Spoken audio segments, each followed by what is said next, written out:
con todos. Muchas gracias a Comex por la invitación, gracias a Guillermo por la presentación y sobre todo a Cecilia por sus amables palabras. Espero que esta presentación esté a la altura de lo indicado por Cecilia. La minería está en crisis.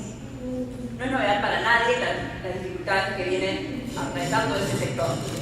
Hace unos momentos, Ricardo y Cecilia nos han explicado con mucha claridad el contexto de la presente crisis y nos han hablado de los factores de la misma.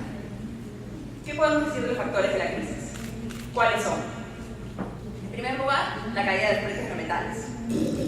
En segundo lugar, el incremento de los costos de la producción.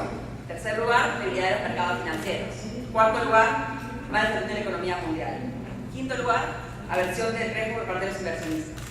¿Qué se puede concluir? La mayoría de estos factores son factores externos. Entonces, ¿qué pueden hacer las empresas y el gobierno peruano para lidiar con ellos? Desde la perspectiva de las empresas, ya se ha dicho, han tomado varias medidas para tratar de ser más eficientes.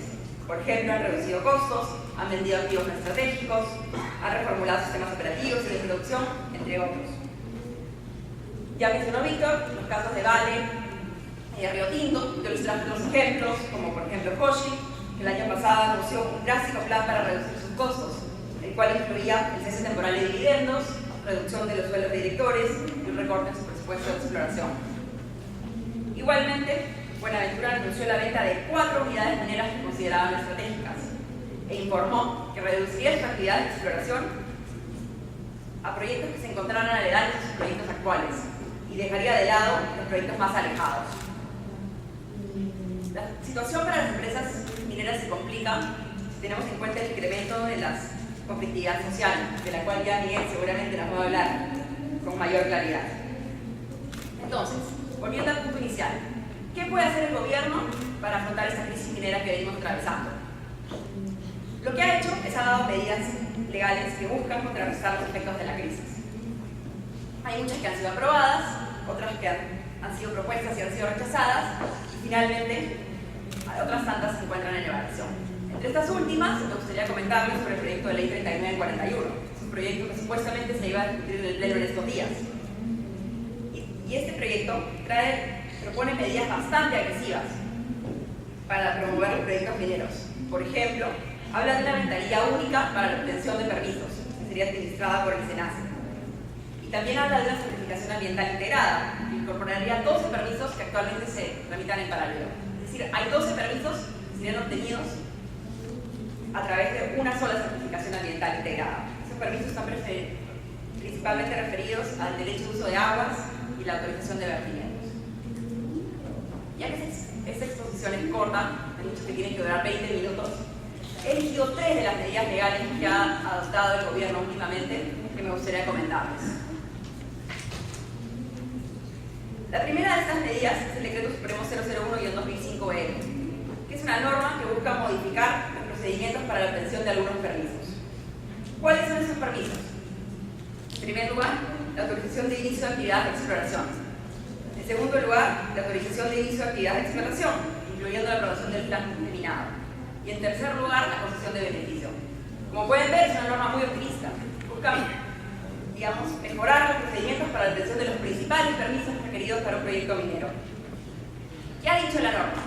En primer lugar, reduce los plazos para formular observaciones. Esta norma establece como una medida de carácter general que todo procedimiento que se inicie ante la Dirección General de Minería será observado en un solo acto. Es decir, la Dirección General de Minería solo tendrá la potestad para formular observaciones en un solo acto y en una sola oportunidad. Lo que no dijo en ese momento ya no lo puede decir.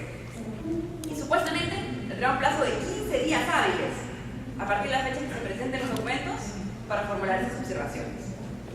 Súper optimista, como verán. Pero no se queda ahí, sigue planteando novedades. La segunda novedad que plantea es la reducción para los plazos para obtener permisos.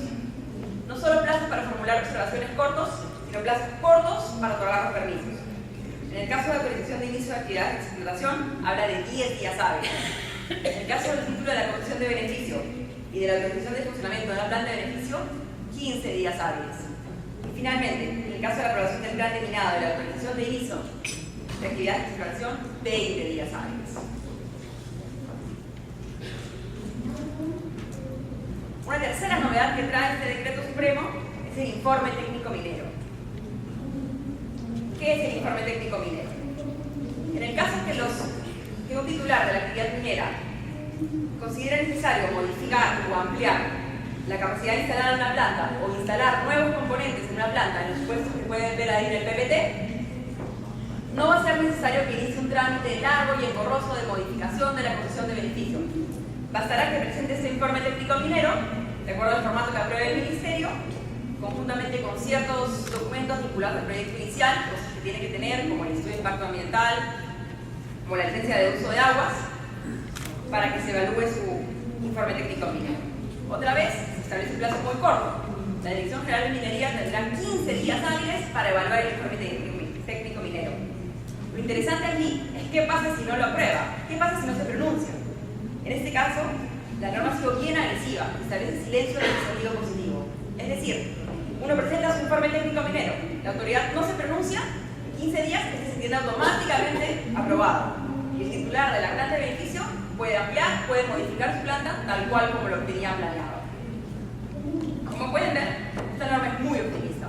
Establece plazos cortos para la formulación de observaciones, plazos cortos para la otorgación de permisos y novedades como el informe técnico minero. Ahora el reto va a estar en que se puedan aplicar estas normas. Como ya lo mencionó Cecilia, una cosa es que se den normas legales y otra cosa es lograr que estas normas se cumplan. Como ella bien dice, nuestro país peca a veces en el cumplimiento de las normas. Pero vamos a seguir adelante. Sigamos con la segunda medida que quería comentarles esta mañana. Tiene que ver con la OEFA, que también ya se ha mencionado. ¿Está funcionando? Ahí está. Muchas gracias. Otra medida que ha dado el gobierno últimamente para revertir la desaceleración económica es la Ley 30-230. Se llama Ley que establece medidas tributarias, simplificación de procedimientos y permisos para la promoción y dinamización de la inversión en el país. A diferencia de la norma que comenté anteriormente, esta norma no aplica exclusivamente al sector minero.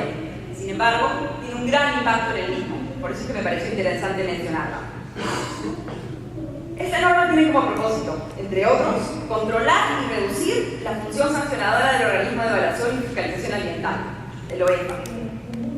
Ya lo mencionó Cecilia, que a partir de la entrada en funcionamiento del OEFA en el 2010, las acciones de fiscalización en materia ambiental, en cuanto al número de sanciones y en cuanto al monto de las multas impuestas, se ha incrementado sustancialmente.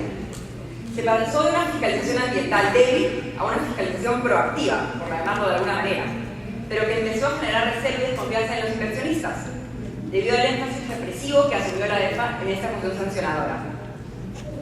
A fin de combatir esa situación, que ha hecho el gobierno, ha dado una norma que establece que durante un periodo de 3 años, a partir de la publicación de la misma, es decir, hasta el 2017, si OEFA identifica la comisión de una infracción, deberá primero aplicar medidas correctivas destinadas a revertir el daño o a remediar la situación antes de que se produzca un daño. Y solo en caso de estas medidas no se cumplan, podrá iniciar un procedimiento administrativo sancionador. La norma va aún más allá, porque establece que en el caso se llegue a iniciar el procedimiento sancionador, las multas que podrá imponer el OEFA no podrán ser superiores al 50% de la multa que hubiera correspondido aplicar antes de la adopción de esta norma, salvo con dadas excepciones, como tiene que ser, como los casos, por ejemplo, de reincidencia. Ahí sí se aplicará el monto correspondiente al 100% de la multa. No cabe duda que la finalidad de la referida norma ha sido frenar las potestades sancionadoras de la OEFA, como una de las formas de promover el desarrollo de proyectos, especialmente en el sector del minero, que es uno de los más fiscalizados en materia ambiental. Para ello, ha establecido ese régimen temporal, en el cual la aplicación de una sanción administrativa no va a ser la primera opción, sino la aplicación de medidas que busquen corregir aquellas acciones que sean contrarias a la legislación ambiental actual. En resumen, este régimen busca pasar de un régimen sancionador represivo a uno correctivo, lo cual resulta bastante lógico si se tiene en cuenta que el objetivo central de la autoridad minera tiene que ser prever y remediar daños ambientales, y no cobrar multas cuyo destino no necesariamente es el medio ambiente. Creo que esta medida busca un poco hacer lo mismo que se está buscando con el aporte por regulación que ya mencionó Cecilia. Es un poco restringir las funciones de la OEFA. Creo que cuando se creó el OEFA, se creó con mucho optimismo, con mucha ilusión de que iba a haber una autoridad ambiental independiente al Ministerio de Energía y Minas que iba a ser el contrapeso a esta autoridad. Por un lado, el Ministerio de Energía y Minas se iba a concentrar en promover los proyectos y el Ministerio del Ambiente, y a través de su organismo, el OEFA, iba un poco a fiscalizar la actividad. Pero creo que todos podemos concluir que se les pasó un poco la mano. Y es ahora, a través de estas normas, están buscando limitar sus funciones. La tercera norma que he traído para comentarles es la norma que establece una servidumbre especial sobre terrenos y áreas del Estado. Al igual que la segunda norma que les comenté, esta norma es una medida de carácter general, aplicable a todo tipo de proyectos, pero que al igual que en el caso de la otra norma, impacta especialmente en el sector minero. Esta norma fue dada en el año 2003, bajo el impulso del Ministerio de Energía, de Economía y Finanzas. Es que la Presidencia del Consejo de Ministros emitió los decretos supremos 054 y 060 y un 2013-PCN. Mediante esas normas se establece una servidumbre especial sobre terrenos y áreas del Estado para el desarrollo de proyectos de inversión.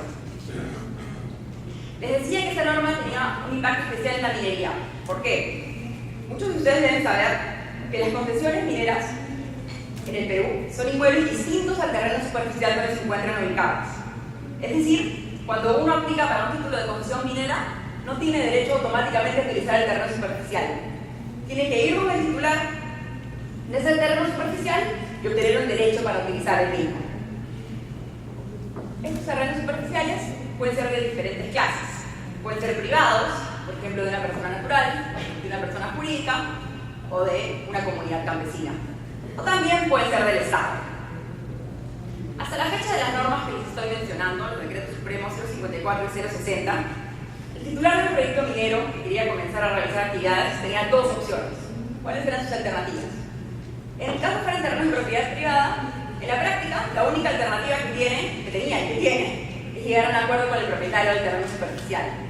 ¿Por qué? Porque a pesar de que existe en la Ley General de Minería una figura que se llama la servidumbre minera, en virtud de la cual, si un titular quiere utilizar un terreno superficial para el desarrollo de un proyecto, no ha logrado negociar con el titular del mismo un derecho o un acuerdo, supuestamente podría ir a un ministerio y pedirle que le otorgue o que imponga una servidumbre minera sobre ese terreno superficial. Eso suena muy bien, el problema es que en la práctica no se ha dado. Creo que son 7 casos en los cuales se ha otorgado la servidumbre minera desde la fecha en que se publicó la Ley General de Minería, ¿no? Es bien poco. Entonces se puede concluir que esta no es una alternativa viable. Solución, ir y lograr un acuerdo. Si no se logra, seguir negociando. Si no se logra, no se puede desarrollar el proyecto. Es una situación bien complicada. Por otro lado, ¿qué pasa si el terreno donde uno quiere desarrollar un proyecto minero es un terreno del Estado? En ese supuesto, hasta la dación de los decretos supremos que estoy mencionando, la única posibilidad con la que contaba el titular minero era iniciar ante la Superintendencia Nacional de Bienes Estatales, de la SBN, un procedimiento para la compra del terreno en cuestión. Si bien en el caso se tratara de proyectos considerados o calificados como de interés nacional, es decir, proyectos grandes o proyectos medianos, esta compra del terreno se podía hacer mediante un procedimiento de compra directo, sin necesidad de recurrir a una subasta pública, igual es una alternativa bastante onerosa, porque para desarrollar un proyecto uno tenía que comprar el terreno a valor comercial. Esto resultaba aún más absurdo si no pensamos en un proyecto como Yanacocha o Río Tinto, un proyecto grande, sino un proyecto en su etapa inicial, un proyecto de exploración, en el que no se ha realizado ni una perforación, pero tampoco se puede realizar hasta que uno tenga el terreno superficial. Entonces, ¿qué pasa? Antes de poder entrar a meter un taladro, uno tenía que comprar el terreno superficial a valor comercial. ¿Se dan cuenta de lo oneroso que puede resultar esto? Y peor aún si se tiene en cuenta que, como les mencioné, la compra del terreno superficial solo se podía realizar de manera directa en el caso que se tratara de un proyecto calificado como de interés nacional. Imposible que un proyecto que ni siquiera ha iniciado exploraciones pueda ser calificado como un proyecto de interés nacional, ¿correcto? Entonces, ¿qué puede hacer su titular? Ir a la SBN y comprar el terreno a través de un proceso de subasta pública.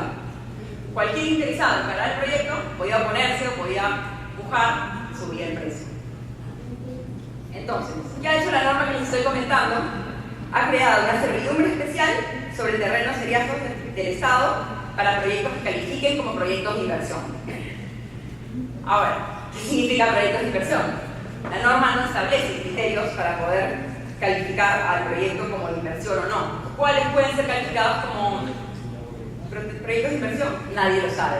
Sin embargo, podemos concluir que los proyectos mineros sí calificarían dentro de esta norma. Porque considerando, la norma dice que quiere que su objeto es promover proyectos en materia de mejoramiento de carreteras, infraestructura, educación, saneamiento y expresamente minería. Vamos a revisar ahora cuáles son las ventajas de la servidumbre especial que les estoy comentando. En primer lugar, se obtiene a través de un procedimiento expeditivo. Supuestamente en 21 días hábiles uno podría recibir la posesión del terreno. Otra vez, volvemos a una norma con plazos sumamente optimistas, los cuales me voy a referir en la conclusión de esta exposición. Pero sigamos viendo las ventajas y no las desventajas. Entre las ventajas está que es un procedimiento expeditivo, menos oneroso, porque como les comenté, el valor que se va a dar a la servidumbre va a ser valor comercial, pero no un valor de adquisición, sino un valor de uso temporal, servidumbre, por el tiempo que dure el proyecto. Si uno entra al proyecto, como les comentaba, a explorar, y ve que no hay nada, que no hay mineral, que no es un proyecto viable, pues el plazo será muy corto. Podrá devolverlo al Estado y dejar de pagar. En el caso de la adquisición, no había esta posibilidad.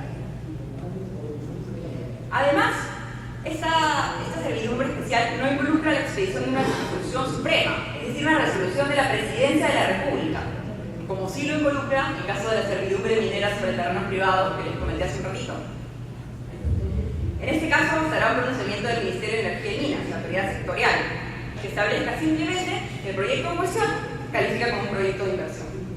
Ya hemos hablado que no hay criterios, es una calificación bastante general, o sea que podemos asumir que la mayoría de los proyectos mineros podrá calificar como tal y podrá acceder a él generalmente. Finalmente, creo que lo más interesante que me llamó la atención de esta norma es el tema de la entrega provisional. Esta norma prevé la posibilidad de que inicie el trámite para obtener la servidumbre especial. Luego de los 21 días que les mencionaba, podrá tener la posesión del predio. Podrá tener la posesión del predio bastando que el Ministerio de Energía y Minas se pronuncie favorablemente al proyecto, sin necesidad de que culmine el procedimiento ante la SLN y que se pague el precio del valor correspondiente a la servidumbre. Es una norma, otra vez, sumamente optimista. Si se logra implementar, va a poder mejorar la condición de los titulares de proyectos mineros, permitiéndoles acceder a terrenos superficiales en plazos bastante más cortos que a través de mecanismos bastante más simples. Sin embargo, toda norma tiene su lado bueno y su lado malo. Esta norma es muy positiva en el caso de que se trate de terrenos superficiales considerados como heriazos y de propiedad del Estado. Pues en el caso de los terrenos que son de propiedad privada, la situación se mantiene. La única alternativa práctica con la que contarán los titulares de exposiciones mineras es negociar un acuerdo con el propietario, el cual, sobre todo cuando el propietario es una comunidad campesina, puede resultar bastante complicado. A modo de conclusión, quiero señalar que las medidas que ha tomado el gobierno ante la desaceleración que viene atravesando el país, principalmente gatillada por la crisis del sector minero de la que hemos hablado largo y tendido esta mañana, es la adopción de medidas legales que buscan promover el desarrollo de proyectos en general y en el sector minero en particular, ya que como todos sabemos, la minería es uno de los motores de nuestra economía. Resulta evidente que ninguna norma legal que pueda dar el gobierno va a poder alterar el curso de la presente crisis, ya que como lo vimos al inicio, la crisis depende de muchos factores externos, como la caída del precio de los metales, la mala salud de la economía mundial, la falta de inversionistas interesados en proyectos mineros, entre otros.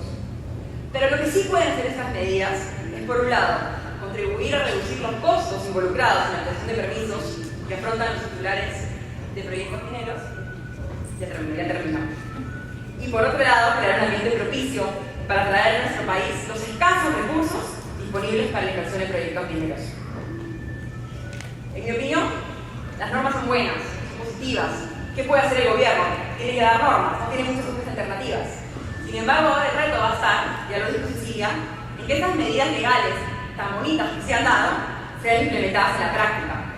Y para ello va a ser sumamente importante fortalecer la administración pública, que es quien a la hora de la verdad va a ser quien tenga que